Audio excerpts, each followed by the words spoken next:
Hi friends, ഇന്ന് നമുക്കല്പം cutlet ആയാലോ. Beef cutlet ഉണ്ടാക്കാനായിട്ട് 1 കിലോ കഴുകി വൃത്തിയാക്കിയ ബീഫിലോട്ട് 1/2 ടീസ്പൂൺ മഞ്ഞൾപ്പൊടി, 1 ടീസ്പൂൺ കുരുമുളക് പൊടി, 1 ടീസ്പൂൺ മുളക് പൊടി, 1 ടീസ്പൂൺ മല്ലിപ്പൊടി, 1 ടീസ്പൂൺ ഗരം മസാലപ്പൊടി, അല്പം ഉപ്പ്, കരിയാപ്പില ഇതെല്ലാം കൂടിയിട്ട് നന്നായിട്ടൊന്ന് മിക്സ് ചെയ്യുക. ഇതിൽ വെള്ളമൊന്നും ഒഴിക്കേണ്ട ആവശ്യമില്ല.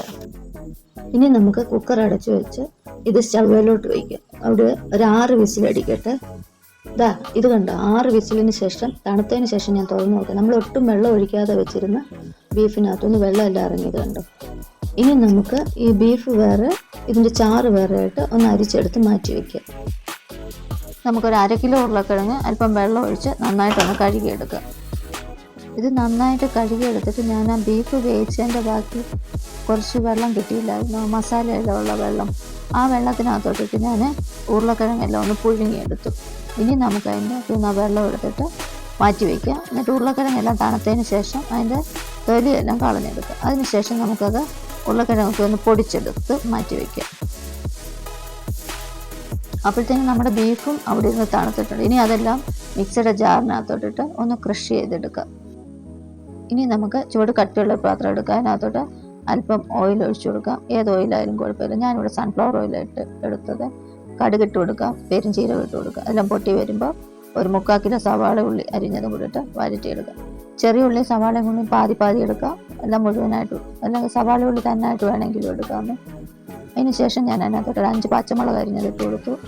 അതിന് ശേഷം ഒരു 2 ടേബിൾ സ്പൂൺ ഇഞ്ചി അരിഞ്ഞത്, ഇഞ്ചിയും വെളുത്തുള്ളിയും കൂടെ അരിഞ്ഞത് 2 ടേബിൾ സ്പൂൺ ഇട്ട് കൊടുത്തു. അതിനുശേഷം ഞാൻ മല്ലിയില, പുതിന ഇല, കരിയാപ്പില ഇതെല്ലാം കൂടെ ചെറുതായിട്ട് അരിഞ്ഞതും കൂടിയിട്ട് നമുക്ക് നന്നായിട്ടൊന്ന് വഴറ്റാം. ഇതെല്ലാം നന്നായിട്ടൊന്ന് സോഫ്റ്റ് അയച്ചാൽ മതി, ഗോൾഡൻ കളറൊന്നും ആവണ്ട. അതിന് ശേഷം നമുക്ക് പൊടികൾ ഇട്ട് കൊടുക്കാം.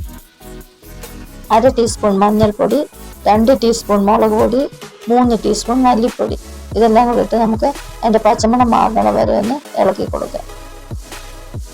അത് നന്നായിട്ടൊന്ന് ഇളക്കിയതിന് ശേഷം നമുക്ക് അതിനകത്തോട്ട് 1 ടീസ്പൂൺ ഗരം മസാല പൊടി ഇട്ട് കൊടുക്കാം. 3 ടീസ്പൂൺ കുരുമുളക് പൊടിയും കൂടി ഇട്ട് കൊടുക്കാം. ഇത് ഞാൻ വീട്ടിൽ പൊടിച്ച കുരുമുളകിൻ്റെ പൊടിയാണ്. അല്പം കായപ്പൊടിയും കൂടി ഇട്ട് കൊടുക്കാം. അതിനുശേഷം ഈ പൊടികളുടെ എല്ലാം പച്ചമണം മാറുന്നത് വരെ നമുക്ക് 2-3 സെക്കൻഡ് നന്നായിട്ടൊന്ന് വഴറ്റി കൊടുക്കാം.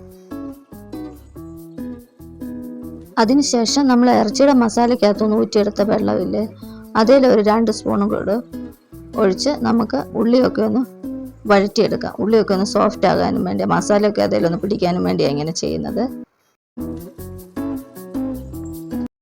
അതിനുശേഷം നമ്മൾ ആ പുഴുങ്ങി പൊടിച്ച് വെച്ചിരിക്കുന്ന ഉരുളക്കിഴങ്ങും കൂടെ ഇട്ടുകൊണ്ട് നന്നായിട്ടൊന്ന് മിക്സ് ചെയ്യാം. ആ മസാലയെല്ലാം ഉരുളക്കിഴങ്ങിലെല്ലാം പിടിക്കത്തക്ക രീതിയിൽ നന്നായിട്ടൊന്ന് മിക്സ് ചെയ്തെടുക്കാം. ഇത് ഏകദേശം നന്നായിട്ട് മിക്സ് ചെയ്തു. ഇനി നമ്മൾ പൊടിച്ച് വെച്ചിരിക്കുന്ന ബീഫും കൂടി ഇട്ട് നന്നായിട്ടൊന്ന് മിക്സ് ചെയ്യാം. ഇത് ഏകദേശം നന്നായിട്ട് ഞാൻ മിക്സ് ചെയ്തുകൊണ്ട് വന്നിട്ടുണ്ട്. ഈ സമയം നമുക്ക് എരിവും ഉപ്പും ഒക്കെ നോക്കുക, ആവശ്യമെങ്കിൽ ഇടുക. എനിക്ക് ഇച്ചിരി ഉപ്പിൻ്റെ കുറവുണ്ടായിരുന്നു, ഞാൻ ഇച്ചിരി ഉപ്പും കൂടി ഇട്ടു. എരിവൊക്കെ കറക്റ്റായിരുന്നു. ഇനി വീണ്ടും നമുക്ക് ഒന്നുകൂടെ ഒന്ന് മിക്സ് ചെയ്യാം നന്നായിട്ട്.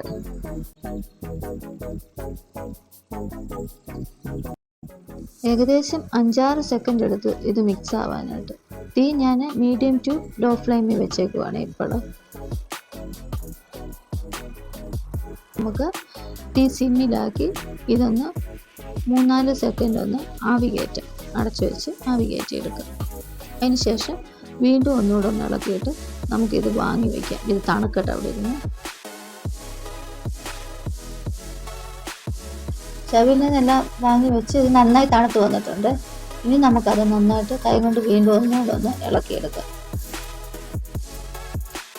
അതിന് ശേഷം നമുക്ക് ചെറിയ ഉരുളകളാക്കി നമ്മുടെ ഇഷ്ടത്തിനുള്ള ഷേപ്പിന് ഉള്ള ഉരുളകളാക്കി നമുക്ക് എടുക്കാം. ഒരു ഉരുള എടുത്ത് കയ്യിലോട്ട് ഇങ്ങനെ വെച്ചൊന്ന് പരത്തി അത് ഷേപ്പ് ചെയ്തെടുത്ത് നമ്മുടെ കട്ട്ലേറ്റ് റെഡിയാകും.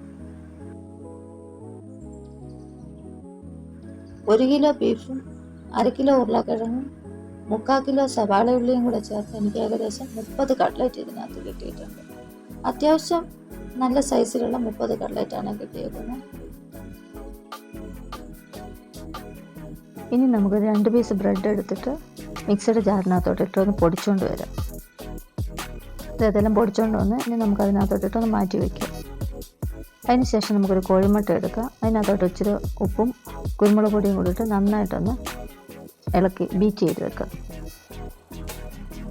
ഇനി നമുക്ക് ഫ്രൈ ചെയ്യാൻ ആരംഭിക്കാം. പാൻ ചൂടാക്കി എണ്ണ ഒഴിച്ചെടുക്കാം. ഞാൻ സൺഫ്ലവർ ഓയിൽ ഒഴിച്ചത്.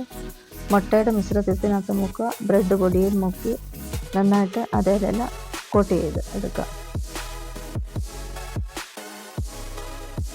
ഇനി നമ്മുടെ എണ്ണയെല്ലാം നന്നായി ചൂടായി വന്നിട്ടുണ്ട്.